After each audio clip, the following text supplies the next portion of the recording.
Welcome in, ladies and gentlemen, boys and girls. RFK Refugees Podcast Emergency Edition. Red alert. RFK Refugees Podcast.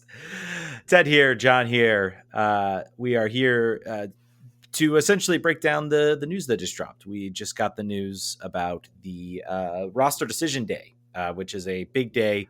If you're unfamiliar with MLS rules, let's educate you. Every single MLS contract has an option.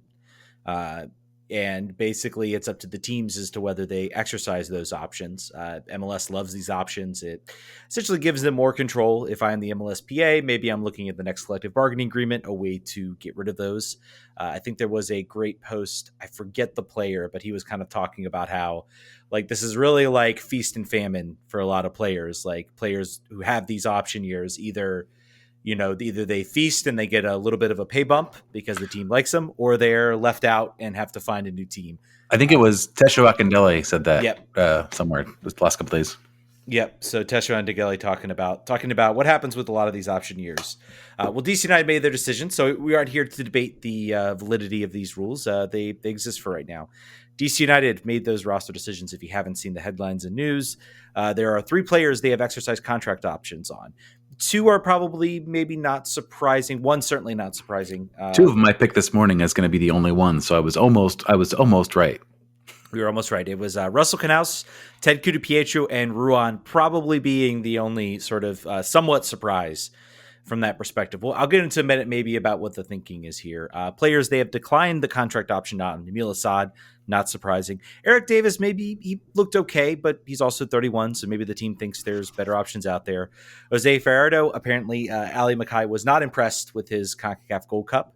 Jacob Green, probably the biggest surprise on the list, I would say, of players whose options have been declined. Now, options have been declined, does not mean they cannot re-sign them. They're probably, I would not be surprised if Green ends up back on the roster, maybe at Loudoun, but it is an indication that, they didn't feel like his option contract was worth it. So don't believe it until you see the Instagram goodbye post. That's the sign they're not coming back, which to date, we'll get through the list and then I'll tell you the ones that already exist. Brendan Heinzike, Eric Hurtado, Andy Nahar, Nigel Robertha, and Samake are the other players who were not exercise options. Donovan Pines and Derek Williams are out of contract. So I think Donovan Pines had his option exercise. Derek Williams was probably in an option year when they picked him up. So they are out of contract and are MLS free agents. As John mentioned, talk about the goodbye post. You already have 2 sort of for sure goodbye posts. Both are Brendan Heinzike and Andy Nahar. Andy Nahar, probably the one that hits the closest. I mean, there might be some others. Sorry. Derek Williams posted also a month ago that he was gone. So, but we kind of already knew that one. So we did. I was just saying those are the goodbyes. So let's just quickly run through people who are guaranteed to be with DC United next year. Mm-hmm. And again, of that list there, and we'll talk about it. There might be some that we see again, but guaranteed for 2024: Matai Akambone, Christian Benteke, Steven Birnbaum, Alex Bono, Christian Dahome, Chris Durkin, Christian Fletcher, Jeremy Garay. Interesting. Jackson Hopkins, Mahana Giadzi, Mateus Click, Tyler Miller, Martin Rodriguez, Pedro Santos, Hayden Sargis, and Luis Zamudio. So if you'll notice on there's lots of interesting things. Defenders. Here are the defenders on the roster. Matai Akambone, Steve Birnbaum, and Hayden Sargis. Those are your center backs.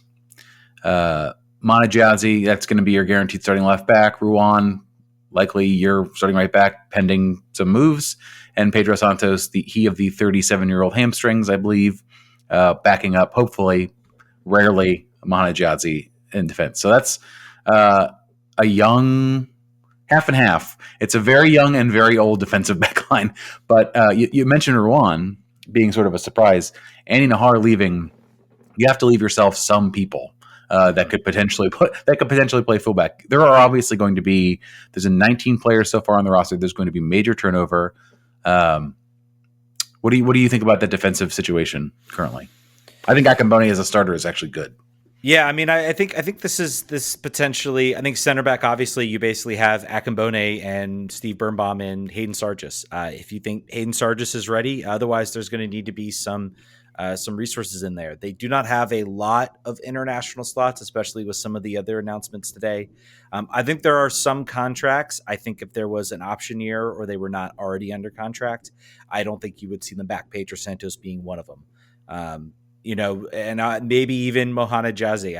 I don't know. We don't know the real like details of like how John the Howe teams. loves Mohana Jazzy and said he's like the best left back in MLS when healthy. So clearly, I don't know if he's even still employed with DC United. He may not be. He may not be that much longer. We don't know anything with Alan McKay's sort of. And we'll talk a little bit. This is not a full episode, but yeah, the one positive I think regarding Sean Howe's potential employment, because we love Sean Howe. He's a friend of the show. He's been on more than once, and once you're on more than once, you're a friend of the show. Yep, Green Giant is the belief in data and analytics, and that Sean Howe we know has been somebody who also abides by that. So, but again, it's becoming more ubiquitous amongst. That's less of something to hang your hat on now. It's like dude. It's pretty much a defined thing. So we'll see. We'll see what happens with the front office staff. This probably will not be the last time we'll see a shakeup. We still don't even have a coach yet. But I think there's lots of room here. Akabone, I think right now he looks like maybe he's your penciled in starter here. He is still incredibly young. I think the team is going to probably obviously look for some depth there, whether that's through MLS, whether that's internationally. We'll see. Their international slots are pretty full at this point. So did you want to go next to the midfield or? Yep, let's do midfield. Yep. So Russell Canals gets his contract exercised. Who had an Ironman season for him for his past at DC United. Chris Durkin still in the under 22 initiative, I believe. Somewhat grandfathered under 22. Mm-hmm. Jeremy Garay is interesting. Jackson Hopkins and Mateus Click. Jeremy Garay struggled last year in Loudoun. We could bring I don't imagine we're going to have a whole special episode for Jeremy Garay, but if you talk to our next in line folks, Jeremy Garay could not hold down a starting spot in that midfield when healthy. So it is interesting that this club would keep him and then get rid of, at least so far, Jake Begrain, who played a lot more for the first team and also is in a position of need from a depth perspective. But no other real surprises there in the midfield. What do you have any thoughts particularly about that group? No real surprises here. I think this is definitely going to be a big year, obviously, for Jackson Hopkins and where he slots in. I think the biggest thing for him is going to be what position does he fit? Is he a winger? Is he more of a box-to-box sort of midfielder? Where is his starting role? So he's played both internationally, right? He sort of depending on what the need was. He was playing box-to-box, I believe. Mm-hmm. I got to tell you, looking at this roster, there is one coach I have in mind considering the amount of young players are on this field, and that is Oscar Pareja. As if I am Ali McKay and I look at this and we'll get to a minute about a player who's not on this list who I think we can go ahead and talk about. According to Tom Bogart, not official yet, Gabriel Pirani will be back. They're going to extend the loan through next summer. So he gets sort of another run out under a new coach, still under the U22 initiative player. So it seems like they maybe saw enough that they said, okay, we think there's something here. We're going to, it was a weird time he was in the middle. We were already looking at a new coach. Let's get him a fresh off season, with the team, with the club. Let's give him, a fresh set of eyes. We think there's some potential there. So he's another player in that sort of mix who we assume will be the starter and probably have the number 10 role unless the team goes out and gets a number 10. Yeah, the thing that's always interesting about Pirani is all of the data that came out at the end of the season. Was that Matt Doyle was looking at that saying like he was one of the least creative midfielders playing for the amount of minutes he played in that position. So new team, new opportunity. But I think I love the fact that the team says we're not going to be pushed into a decision here on a player that did not show to be the guy who's going to lead the team, and we're going to give him the keys no matter how young he is. So I guarantee that what happened likely is he had a strong season the Pan American Games, or strong tournament for the Pan American Games. And I guarantee that when they went back to Santos and said, we're not ready yet, Santos said, okay, but the option to buy now is now $2 million more. It's more expensive. To get this extended look, it's going to cost you. And if he's great, it's going to cost you that little bit more. I don't care. That's great. I think that is a prudent move. I was nervous the entire offseason about how, people were very sick. Just sign him. Like, maybe he'll be fine. And you don't want to make a commitment to a player that scale and in a position that important to the success of the team unless you got to date first here. You can't just jump in bed with this guy. Yeah, I mean, and I would look at his numbers and I would say, we talk about data and we're a show that, I believe fervently in using analytics and, it can tell you things. There are people out there that still say, it's all junk or it doesn't add up. But I think, you have to recognize with data, sometimes it's not going to tell you the whole story. He arrived in a very, very weird situation of a team trying to scrap its way to the playoffs doesn't really get an off season to really learn the players, system, everything like that. I think keeping Ruan here maybe part of that, extending that option. He's a Brazilian. He speaks fluent Portuguese to kind of keep him, keep Ronnie, maybe give him the best, the most opportunities under a new coach, under a new system. He might flourish. He might look like really good. I think certainly there was enough there to say, I think he deserves another look. Data is not necessarily backing it up, but data can switch once guys get comfortable, and once guys get better. So he'll be certainly one to watch this year, especially now it's confirmed he's coming back. Forward line, let's go to that. Unless you got anything else you wanted to drop. Nope. Christian Benteke, Christian Dahome, Christian Fletcher, Teku DiPietro, and Martin Rodriguez. Three Christians. Three Christians. Three Christians and a Ruan. Yes, three Christians, all spelling their name differently, all different spelling Christians. Dahome, I think, obviously is he's under contract. We can't really do. I will be curious to watch what happens with him. Is there a scenario in which you can tell him, "Hey, go find another club"? You're not going to get many minutes. We've already have Teku DiPietro. He's a starter over you. Christian Fletcher has been lighting it up at the U21s. He's going to get an extended look. Obviously Martin Rodriguez coming back. I wonder if both of them maybe. I think those are going to be two players to watch. I could see them saying, let's get another season with Martin Rodriguez. He doesn't have a lot of value. Dahome, I bet you could go to South America, to a club in South America who'd be willing to take him with his sort of skill set. So that'll be certainly something to watch with what happens with them. I'm sure if it was up to Ali McKay, maybe Martin Rodriguez is here, but I think both players, if they were in their option years, would be on that no option list. Mm-hmm. But they're under contract, so they have to stay on here. So certainly one to watch. Obviously, Ali McKay will be looking forward to next year with less of that sort of pre-decided situation in front of him. I think the only players sort of signed to long-term deals are Birnbaum. We looked at this before. Birnbaum, Jayazi, and probably. I mean, obviously, Cook and Benteke. Fletcher. All the guys. Fletcher, Hopkins, and now Ted DiPietro. I wonder if that was a 1-year option or a multi-year option. 2-year option. 2-year. Okay. I think I'm a little surprised that they didn't. I think and maybe this is not what Ted DiPietro wants, but I'm still a little. Maybe they're exercising that option. But if I'm Ali McKay, I am already calling his agent, and I'm like, what do we have to do to get a more long-term deal in place here? Like, we'll add a couple years, we'll give him a nice pay bump. Like, what do we have to do here to give him some extra years? Because then you're riding that 1-year contract, and then he's out of contract, and so I don't know. We have a national situation. We have a national situation where you do not early extend any of your players, and then they all end up walking when they're free agents. And DC United has had a real long-term habit of losing players for nothing. Yeah. So I don't know. We're still very early on that. I don't think he's necessarily ready to jump anywhere. Anyway, he's only played for one season, really. But as far as I think if you're DC, I think you're going to wait till after the Olympics, see if he makes that roster. His reviews at the Pan American Games were very positive from what I recall. He's sort of maybe outside looking in on that Olympic team. If he gets off to a hot start, if he's performing really well, I find it very hard to believe he would be left off that roster come Olympic time. If he does well this year, performs well in the Olympics, I would say there's a pretty good chance that a team from Europe is going to come sniffing along and say, like, we maybe want to grab this guy. And DC would be in a position to sell because they would just have one more year left on that contract. So, and maybe that's the benefit of, like, they're extending the option. But if they get to the summer and maybe he has a good MLS campaign, but maybe he doesn't make the Olympic team, there isn't really a whole lot of interest, then maybe he sits down and says, yeah, let's get a long-term deal in place. So one to watch for sure. One of the Adams from Next in Line Pod had a very interesting observation about Teku DiPietro, and I want to make sure I find it here really quickly, that due to his sort of family situation, he is eligible for 5 different national teams. Wow. The U.S., Germany, China, Poland, and is that Italy or Mexico? Italy. So I'm hoping for Poland personally. I think that the U.S. might be a hard buy, but Poland, that'd be cool. Yeah. As my ancestral homeland, or one of them. So yeah. But anyway, so this was a day of mild shock. I think. Oh, you mean a lot of these things were possible. We talked about this right when the season ended, that they could go 2 ways here.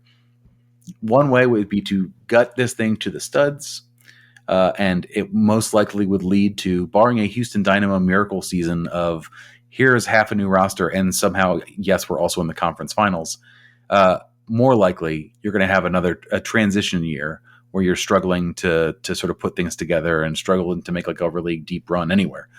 And it's better to be okay with that than to keep trying on these 1 year fixes to bring in these old guys to just get us into the playoffs and see what happens. This appears to be not the plan, and I'm thankful for that. I think Brendan Hines-Like is a player that's indicative of. Like he was fine. He was on good money. Derek Williams was on really good money, but they're both proven MLS caliber starters, and you could have kept them, and you would have known kind of what to expect. But not the plan. I like it. I think it shows a lot of confidence in man himself, for Alan McKay, to be a player evaluator and attract new talent. And I think we're going to see it's going to be an exciting offseason because of that, because of so many spots that have to be filled. Look for some of those names to come back. So right now it's at 19 players. Do not expect we're going to get into the real.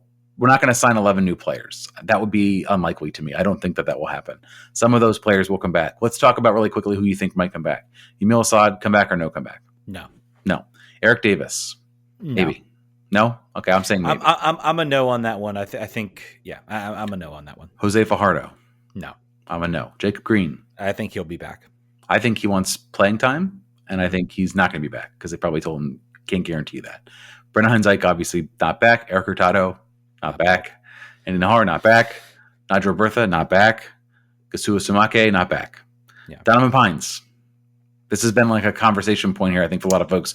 Before we move on quickly on Donovan Pines, the quote there from yesterday, Alan McKay was asked, does Donovan Pines going to come back? He said, I don't have the quote directly in front of me, but basically was like, we'll have some conversations, and if there's interest on both sides, maybe something might work out. It really felt like to me that they had sort of made their initial offer, and Take it or leave it. and Pines was like, and Pines' group was like, well, we're going to go explore and we'll get back to you. So I think they are not at any sort of active pursuant. They're not actively pursuing him, is the way I took that. They're not being like, well, we need to get a deal done. Like, do you need more money? Blah, blah, blah. We really want you back. It's sort of like here's our offer. We think it's fair. Maybe we can discuss a little bit if you're actually interested in coming back. And I think and that's good. I think that's a fair deal. I think he's a talented but flawed player. Yeah. So I think he's not a player you break the bank on. I think if there is a deal outside in the internet in Europe, I think he takes that. I think if he is stuck kind of in MLS, I think there's more of a chance he might be back. I think that's going to be the real. I think Europe is kind of the decider here. That's really going to determine what happens with him. Derek Williams not back. Obviously back. I do want to talk obviously a little bit. I think the most sentimental name on the people who are not coming back is certainly Andy Nahar, a guy, and I think it's sort of the team put out a really nice goodbye video to him, sort of highlighting his rise as a player. There were a lot of moments, early on in this time. I mean, there were some bad times, and Andy Nahar really was a bright spot. I think there's no question that a guy like Bill Hamid. I would still put Steve Birnbaum in that category. I think everybody has a lot of recency bias and just general upsetness with the team in general. I think, Steve Birnbaum has been an excellent servant to this club. And I think he is one of those players that I think once the dust settles, once everything's, done and he's, finally says goodbye, I think there will be hopefully, in my opinion, I hope there will be I can't think of the word right now, but basically people are going to start to realize that he actually was a really good player for this club. I think Andy Nahar for me is interesting because, he was here for a short time, 2010 to last year was 2012. So it was 2 years here. And then he's really only been back for like 2 to 3 years. So really short time. So interesting that the impact he will have. And, we talk about, we're sort of, I think, finally coming up. We haven't for a while had, I think, really many players that were kind of Hall of Tradition worthy. We have obviously Bill Hamid. He will definitely he should be the next one on that list.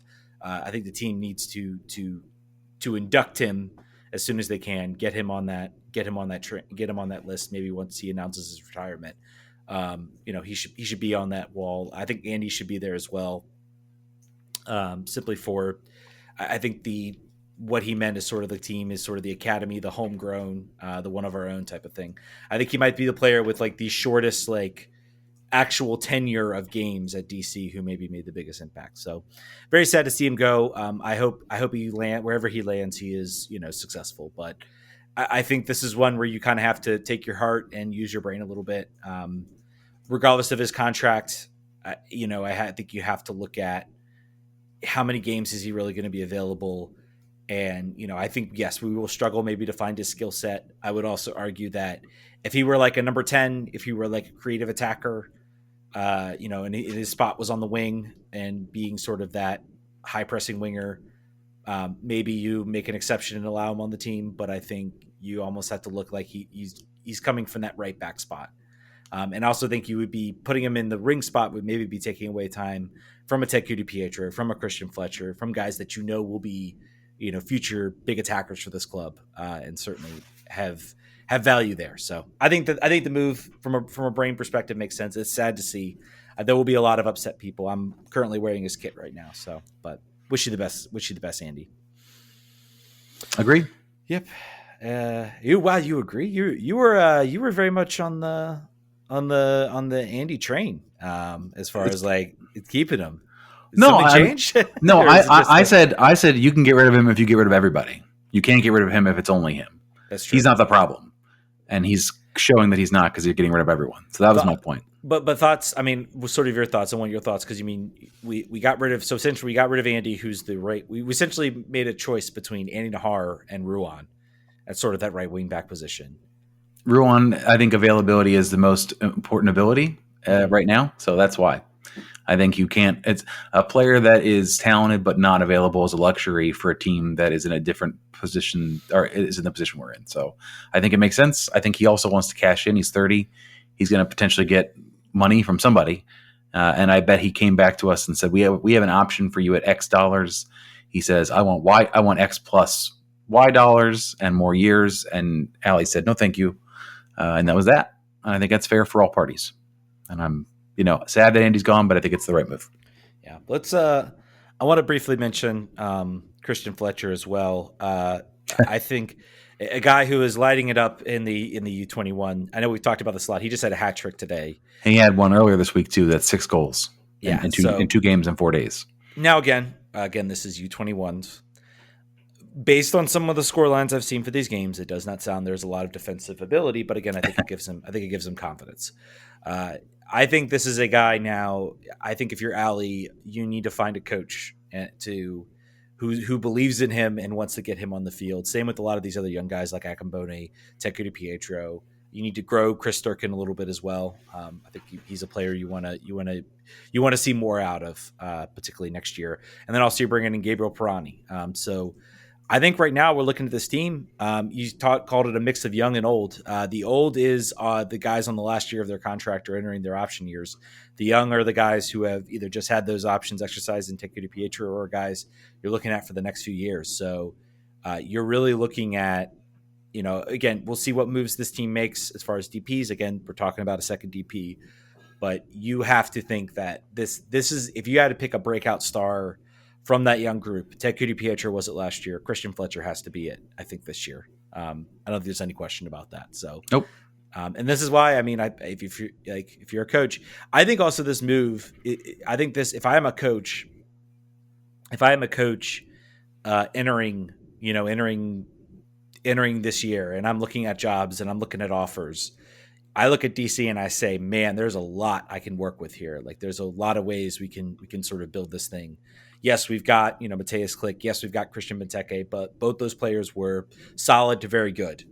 So those are guys who, in my opinion, have been the closest they've played like that. They played like designated players. Mateus Click wasn't lighting up the league, but I think he was worth the contract that we paid him. Christian Benteke had probably his best season, obviously at DC, his best season in a while. So those are guys you're not walking in with like a bunch of DP busts that are on there for the rest of the year. There's a lot you can potentially build this team into, and sort of be on that project for the next few years. I think it also shows. I think to me, it also with regards to Ali, it shows that the ownership maybe has a lot of confidence and are willing to give him the time, because if their thing is like, well, you need to make the playoffs this year, that is bar none, you have to do that. So you got to figure it out. Either he is being really risky and being like, I'm going for broke here. Either I'm going to make the playoffs or I'm not. But this is, I'm going to do this my way. Or the team has said, look, do what you need to do, get it right. We're looking at, a 3-4 year window path here. So, just do whatever you do to need to get it done.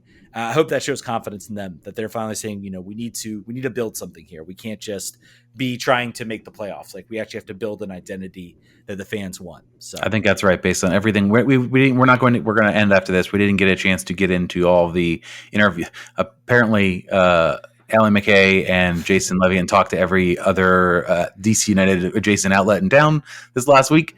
We hope to get to sit with some of them here in the near future, but there was a lot of conversation about sort of what that looks like and what was being sought after when they signed Allie and what Dave Casper's role is. So we're not going to get into that now, but yeah, read all that stuff. This is a time of transition for DC United. I think a time of hope for fans, and also I would caution patience. Although I think we all have it because we're so beaten down by this team over the last decade that we're not expecting a lot next year. But I would say temper your expectations even more, and we'll see what we get. Yeah. And I will say, I don't think this negates this team from, I don't think the moves here necessarily negate this team from being successful. I think, teams have, you talked about Houston, plenty of teams have blown it up and had limited expectations, but came out of it looking a lot better than they did before they had supposedly better talent. So I think the next thing to do is this team has to nail, Allie has to nail the coaching hire. And there's a lot of coaches out there they could go with, a lot of different directions they could go with as far as their coach. I'll be very curious to see who they're going with. I find it very interesting. I'm really hoping that Orlando does the absolute dumbest thing and says goodbye to Oscar Pereira, because I want him here. And I think this is a guy that I think you would want maybe leading these young guys. And I think he's shown he can develop young talent. So if we hire Oscar Pereira, my expectations will go over the moon. I'll just say that much. Great. All right, folks. I think that's going to do it. A quick little 30-minute pod drop talking about the roster. We will be back in 2 weeks on Monday. And back next Friday for Patreons. Next Friday for Patreons. If you're listening to this today, Friday, December 1st, you're a Patreon. Thank you for being one. Mm-hmm. If you're listening to this on Monday, you could have listened to this on Friday. If you want to do that, go to patreon.com/RFKrefugees and become a $5 Patreon. Yeah, I think I'm going to say we're going to put this out on Tuesday. We're going to give some of our Patreon listeners Tuesday then. If you're listening to this on Tuesday, we do our podcast on Tuesday morning. So yes. Anyway, thank you guys so much for listening. We will catch you guys in a couple weeks. Vamos.